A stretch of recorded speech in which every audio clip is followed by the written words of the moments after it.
Hey, best friends. Welcome to the Bestie Advice Podcast.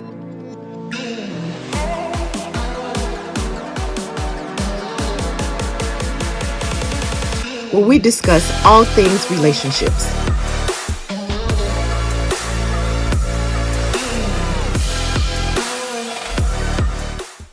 Hey, besties out there. Welcome to another episode of the Bestie Advice. Hey, everybody. Hey. It is your host, Cherish Hayes, and my bestie, Dr. Irene Abrams. Hey, y'all. We first want to start off by saying happy holidays, happy holidays, happy holidays. Yes. We have already experienced our Thanksgiving holiday, and we are embarking upon our Christmas holiday. Yes. And we are just so excited because this is a time that we spend as far as with our family, with our friends, time of reconnection, rekindling relationships. You know, we haven't seen, may have not seen our brothers and our sisters or our aunts and our uncles and many of our friends. And usually this is the time that we all kind of get together and come back together and spend time with one another. So this year, 2022, has been an awesome year. And I can say an awesome year because I am including everything, and everything we should be giving thanks, whether we're having a good day or we're having a not so good day. We've had our ups, we've had our downs, but thank God our good days have outweighed all of our bad days throughout this year. Do you agree, girlfriend? I agree. Oh my gosh, that's getting good. You kind of preaching now. I love it. So, you know, I'm not trying to say that to be, you know, all churchy and deep, but I have come to the realization that yes, my good days have outweighed my bad days. I'm not sitting there counting down, well, this day was bad and that day was bad. I just thank God I can say I was in the day. So on this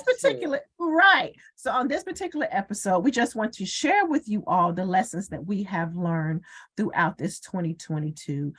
We did kind of kick this off on last year with our lessons learned of 2021, you know, coming out of the pandemic. With this particular year, when I really think about it, this is like the first year we can kind of say we're a little bit past that pandemic era. You know, everything is fully open. You have the option to wear a mask. You don't have to wear a mask. You have that option, or whatever. So things are kind of getting back to the norm, as they would say. But again, just a lot of lessons that we have learned, and we want to share them with you all, hoping that they can be an encouragement to you all, hoping that, you know, what we've learned is not something that you may have to experience. When I say have to experience, some lessons were, you know, tough lessons. So just by taking our advice or taking our experience, you can kind of make some changes in your life so you don't have to kind of go down that same road. So I'm just going to go ahead. I'm going to kick it off with the first one. And I am just going to say it like this. I can only pray for and not change people. I can pray for people, but I cannot change them. That's one thing that I had to learn the hard way this year. Changing people is not my job. Changing people, it's not your job. That is the job of the good Lord. Yes, it is. Even though, you know, we want the best for people, we want them to have the best options out there, and we're giving them our advice, we're giving them godly wisdom. But at the end of the day, people have to make up their own mind. So the only thing we really can do is actually pray for them. We can point them in the right direction, and then we have to allow God to actually make the change in them. So I'm going to also say this too with that. Stop pushing people that don't want to be changed. Again, you can pray for them, you can encourage them, but that is all that you can do. You cannot change anyone. We can change our personal situations, we can change ourselves, but we cannot change our children. We cannot change our spouses. We cannot change our friends. We can't even change that boss of ours as badly as we want to. We cannot. The only thing we can do is pray for them and point them in the right direction. That's good. That is good. That is so true. Wow. Because you kind of get caught up in it. And then here's the thing, when you're trying to change someone, a lot of times, and they don't make the change, then guess who you're disappointed in? Yes, you're disappointed in them, but you're disappointed in yourself as well, because you're kind of like, well, what did I do? Did I not tell them the right way? You know, did I not give them the right advice? Exactly. Now I'm getting down on myself, and it's like, that's not my responsibility. That's not my responsibility. The only thing that I am responsible for doing is, one, telling them what God said, two, giving them sound wisdom, advice, and praying for them. That's it. That's all. Dropping the seed and keeping it moving. Because you're mad when they don't change or operate the way you feel like they should. Big mad, not little mad. We big mad. Yeah, you big mad. Yes. You're yes. like, wait a minute, you've given them so much grace and so much time, but they haven't changed. And so now you like, I can't change them. They haven't changed me. So that's a great lesson. Absolutely. Yeah, I like that. I'm gonna write that down. I like that. Wow. Well, in the vein of that, like people and kind of friendship, one of the biggest lessons I think that I learned, it just took me by surprise, was the death of my friend Monica. I think looking at 2022, she passed away in March. It was so early in the year. It just kind of took the wind out of me because it was very unexpected. Yes. And so one of the lessons I really learned, that she really taught me, was to really cherish my friends, cherish the people that are close to me. And I would have to say that in 2020 and in 2021, and then leading up to her passing in 2022, even though it was COVID, she really still drew very close to me. It didn't matter that we were in a pandemic. She was always calling me, checking on me. She was like, I don't care if we have to sit in my backyard and wear masks. Like, I want to see you. I want to talk to you. Like, she didn't like, the distance. And, in hindsight, it's always 2020. I didn't think that she would be gone so soon. I would be like, oh, we can, it's the pandemic, but she would still make time and she would still make the effort. And just, I thought about the last 6 months before her passing. We spent a lot of time together. Yeah. And it made me realize that, I had talked to her, hours before she had really, passed. I had talked to her, and she was really very instrumental in always like, okay, I love you. I love you, and it made me realize, like, the people that I love, and, like you, Kieran, people that are my friends and I love them. I'm very, very introverted, and she was very extroverted. And so she tried to pull that out of me, but it made me realize that life is short.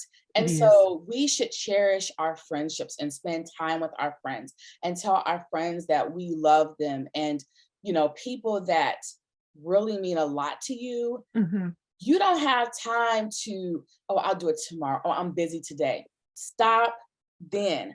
Call your friends, check on your friends, the people that you call your friends, the people that you love, because you never know. And it's important for them and you to really always be on,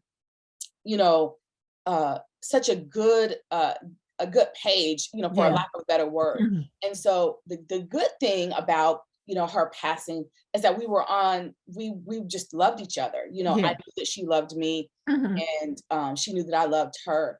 And a week before she went to the hospital, she gave me a Valentine's Day gift. And that was the kind of person she was. So she said, I'll have a gift for you. And I really cherish that. So for you guys out there, a huge lesson is take the time to spend with your friends. Absolutely. Take the time to spend with your sister, your brother, your mom, your dad. Like, just stop.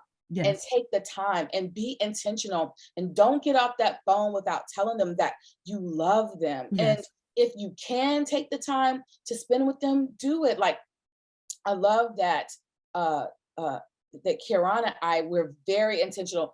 Put the date on the calendar. Because life happens and people get busy.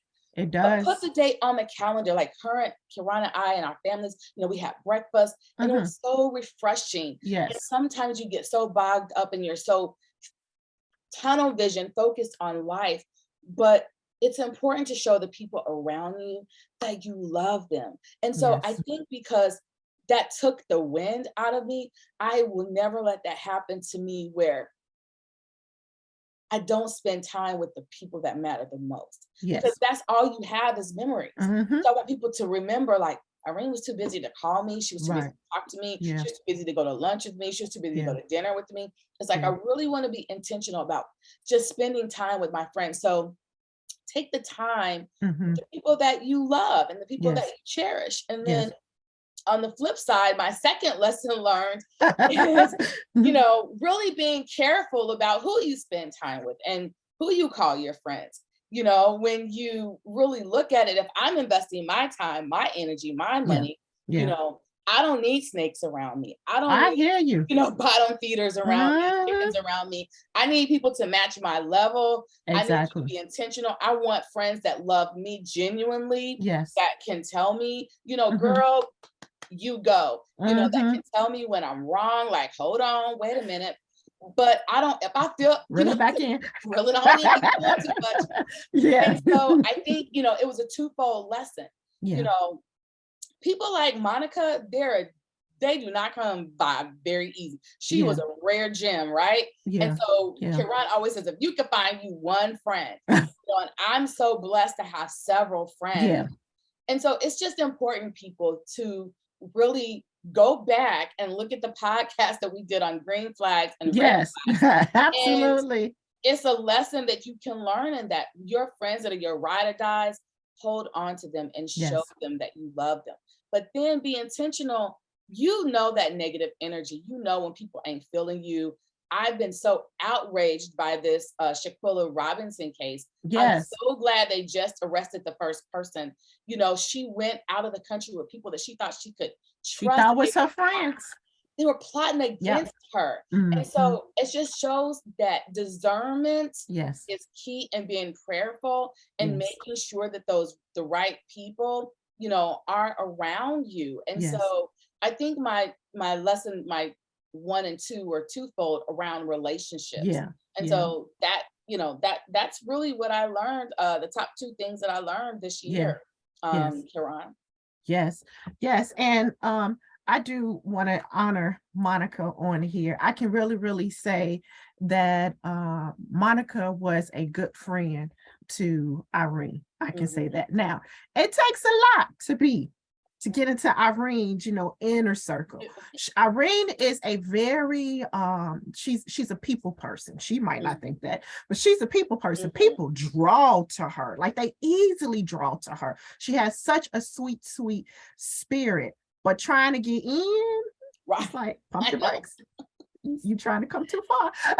So when she started sharing with me about her relationship with Monica, I'm like, okay, Monica got to be like somebody special. And then I was able to, kind of get to know her, and I realized, like, hey, Monica, she's a real good person. She's funny, she's down to earth, and she pulled a lot out of Irene, a lot of good things out of her. She pulled her out of her comfort zone. Definitely did that. Definitely. Yes, but Monica, again, we honor her. We honor her for who she was, not only to us, but just to the kingdom as a whole. To the kingdom as a whole. Okay, so my second lesson learned, kind of still staying in that same vein of relationships and spending time. It's living in the moment. I know that's like a cliche. You got to live in the moment. But when I really thought about that, that's like a real thing. And I noticed it one day, Jasmine and James. So my favorite time to go out and to be with my family is to actually go out and have breakfast. They're like, oh, why don't we do lunch? Why don't we do dinner? No, I'm good. But let's go to breakfast. So you love breakfast, and I love that. I do. Yes, I do. I do too. So my husband and daughter and I, we went out to breakfast, and this was a couple of months when my daughter was home from school. And I just happened to look down, and I was on my phone, and I took one look up. Jasmine was on her phone. James was on his phone. My husband next to him, he's on his phone. Silence, complete silence at the table, because everybody was like this. But we're here to spend time together. So I politely put my phone down. My daughter noticed that I did that. So she looked up, she looked at my husband and my son. She put her phone down. Now, it wasn't quite so easy for the men folk. We had to actually say, hello, hello, hello, we're here. Right. Let's be here together. And then Jazzy just started asking all of these questions, just kind of like open dialogue, like things we hadn't talked about, subjects we hadn't even talked about, because we were in the moment. And then another thing, as far as my sister and I, during the spring and the summer of this year, we had started walking, as far as with my aunt. We get together after work and we're walking, no phones. First of all, you're walking, okay? Right, so no phones. But then it was a chance where it was my sister and I, and no phones. And we're on this track, this walking track. We're on there a good hour and a half. And I said, we're talking about childhood, talking about my dad, talking about my mom, vacations, things that we want to do, because we were in the moment. Yes, we were focusing on walking, but we were focusing on reconnecting, not even realizing that's what we were doing. We're reconnecting. So just be in the moment, live in the moment, be all in, if I can say it like that. Make sure that you are all in. You just never know if that chance will come around again, especially with your family. And another example is actually on Thanksgiving Day. We had just gotten up, that morning or whatever. We had all ate like a light breakfast. We were going to my aunt's house for dinner. And one of our favorite family movies is Creed. So we were watching Creed 2. Oh, okay. So we put it on or whatever. We all sat on the couch together. Now, usually when we're watching a movie, my husband and I, we on the couch, Jazzy and James, they're sitting in chairs or whatever, like right next to us, or they may like be sitting on the floor, but we were all on the couch, all with our blankets. Nobody had a phone. Nobody was checking messages. We were just in the moment. The only time we picked the phone up was when I said, hey, James, take a picture in pajamas, hair wrapped all up, but we were in the moment, just being present. Again, family, friends out there, besties out there, be in the moment. It's not just a cliche. It's a real thing. Spend that quality time with your family and with your friends when you are there. Put the phone down. If you're out to dinner, put the phone down. Absolutely. Yeah. I love that. And yes, it's so true. Mm-hmm. We've really been practicing that as well, just really making sure that we spend time together as a family. And Mitchell and I have been very intentional here lately. Yeah. Like we cut our time in the evenings. We went up an hour. Like we used to say, okay, no matter what, we meet in the bed at 11 o'clock. And even that hasn't been enough time. And talking about our dreams, our goals, our future, reconnecting, laughing about the past, and talking about our day. And we realized like that wasn't enough. So that is so true. Just that being intentional and making sure like we're not missing the time with each other because we're on the phone, and making sure we spend the time that we need to spend with our son, and talking to him and figuring out what's going on with him. And like I said, all of that quality time, like I said before earlier, just really being intentional about being with the people that you love, because life is so short. It really is. Like yesterday, my mother-in-law, she was in a car accident and she was fine, nothing, she was hit. But just that quick, I was in a meeting and she texted me a picture of her car. She goes, I'm okay, but I sent a picture of her car. So I'm like, oh my God. So I put myself on, I turned the camera off, I called her, and she's like, I'm okay, this is what happened. But in a blink of an eye, thank you, God. She was covered by the blood. In a blink of an eye, you just don't know. So if you have time to spend with that person, that's why I said, tell people that you love them. Try to spend time with them. We're all busy, but like you said, put the phone down and really connect and bond with that person. Because you just never know. So I definitely love that lesson. That is a great lesson. And you guys take that into 2023. And you know what I think? I just want to add on. I think people, we kind of pride ourselves on being able to multitask.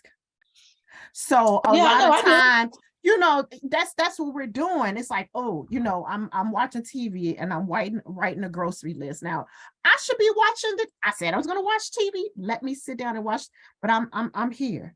Like, oh, wait a minute. Let me send these text messages. Oh, I didn't realize she texted me. So it's like, we pride ourselves on multitasking, but that shouldn't have to be a multitask.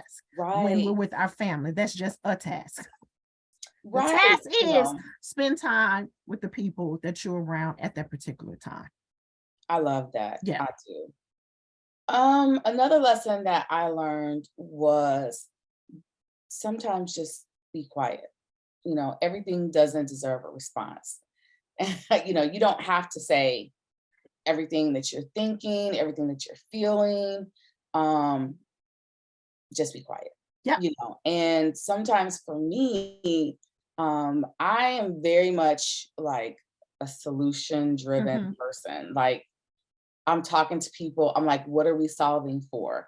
I'm solving the whole time you're talking, right? Right. And a lot of that has to do with me being the oldest. Okay. Hey, but it's in my personality too. So, but everybody's not like that, and everybody doesn't appreciate that. So, and then my opinion doesn't always have to be told. And so I learned. Child, you are all over here. Yes, right? I hear you. But I'm saying I learned that I don't have to say everything. Sometimes I'm just quiet. Today at work we have we have devotion, and I was purposefully quiet. I'm normally like, I'm going to give my opinion. And they was trying to pull it out of me today. But I was like, no, what everybody else said was good. I agree. Just really learning how to study to be quiet. Just quick to listen, slow to speak. Amen. There you go, friend. There you go, friend. Slow to speak, because a fool talks all the time. Yeah. And a wise person really listens. And I want to be clear with my words, and I don't want to always be the one to speak up in my nature. And I know, like I said, I'm always solving. So when people come to me while they're talking, I'm trying to solve, and I'll say, well, what are we solving for? Yeah. What are we doing? And sometimes people don't want that, or I told you, Caroline, sometimes it comes off across like you're a know-it-all and all this. And I don't want that, Yeah. So I'm just gonna be quiet, even in my marriage. I want to tell Mitchell, and sometimes be like, just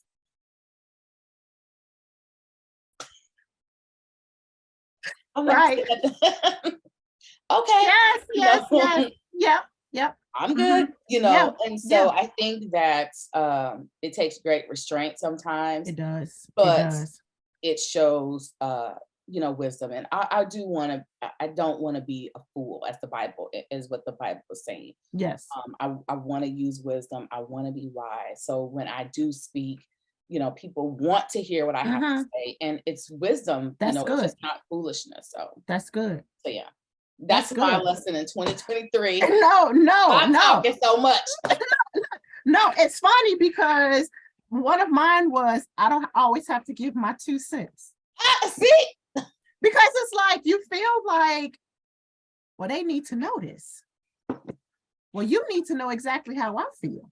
Whether that's, I'm going to let you have it or whatever. You need to know how I feel. But what I've noticed with myself, and when I say God has like illuminated it, so whereas, especially with my husband now, we'll be having a conversation and I'll say something real quick, and then I'll turn to the window or I turn away, and all I can hear is like, shut up, Kira. Shut up, Kira. Just shut up. Just shut up, Kira. And I'm like, Dad, I shouldn't have said that. Why did you even have to say that? You didn't even have to respond. You should have just closed your mouth. Shut your mouth. Just be quiet. You don't always have to give your opinion. And that's in any situation, even as far as with us at church, or whatever, being like over a ministry. I don't always have to give my opinion. Right. Let me you're going to have to ask me. Exactly. And you gotta ask me. And that happened to me. I I went to another school.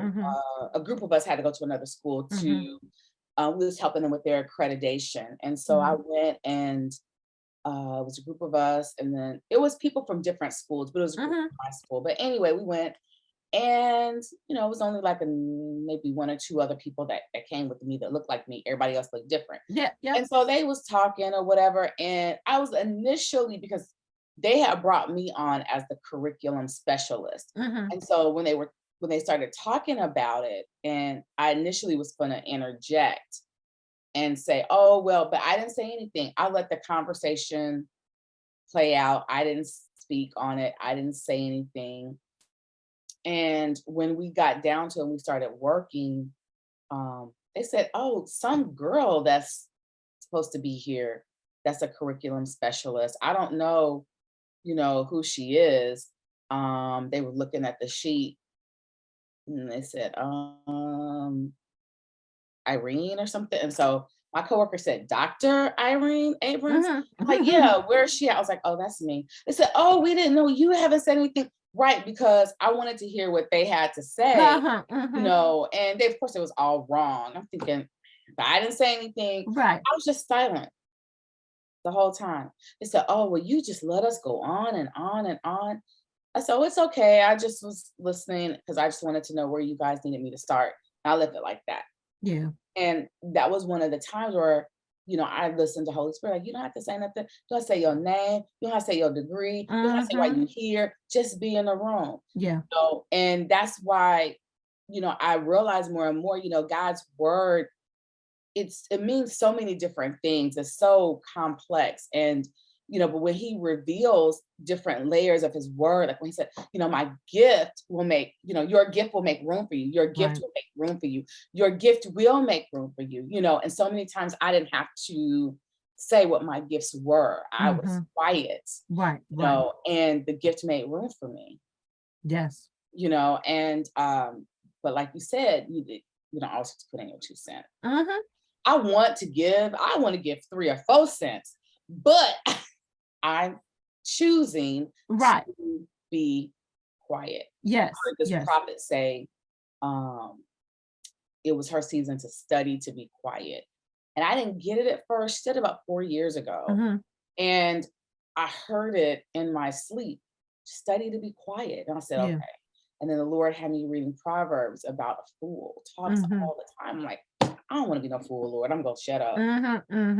Like you said, when I give my opinions, because you want it. You want to hear what I have to say. Right. Exactly. So, that's good, Karen. We always. Here's another one. No one can motivate you better than you. Ooh. That's what I learned. Self-motivation is the best motivation.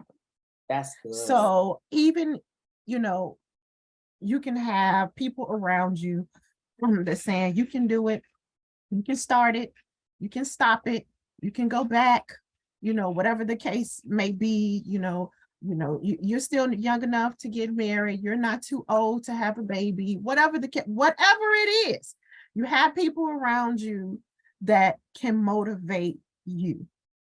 But at the end of the day, self-motivation is the best motivation, because I can say all day, Irene, girl, dye your hair red. And you're like, I don't know if that's going to be right. Yes, it is. Yes, I'm telling you, girl, you're going to be fly. You're going to be this, you're going to be that. And I'm going through all of this.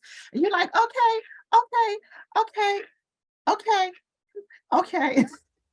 But not until you want to do that thing. Yes, Irene, go back to school.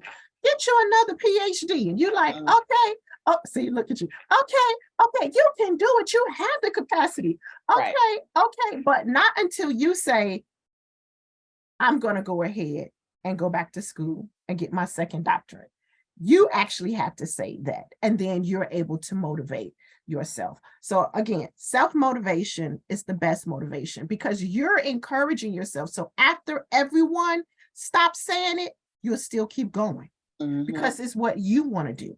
So you're getting up in the mirror and you're saying, I can do all things through Christ, because he's going to give me the strength, as far as to do this today. He's going to give me the strength to go out and get that dream job that I want. He's going to give me the strength to be able to pay off all my bills and get the house that I want, whatever it is, that your heart's desire, or whatever it is that you want to do. When people stop motivating you, you're still motivating yourself. So that's the best motivation. So make sure whatever you do, that you are self-motivated in everything that you are doing. That's really good. That's the word right there. Yeah. Yeah. The other day we were in a meeting, and I was talking to this lady that is developing what's called a quantum computer. I'm not a tech. I mean, I like technology, but I'm not like STEM. Like, you wouldn't consider me like science, technology, that type of person, engineering. But I was so motivated by what she was telling me. Like, she has this idea that's worth $54 billion.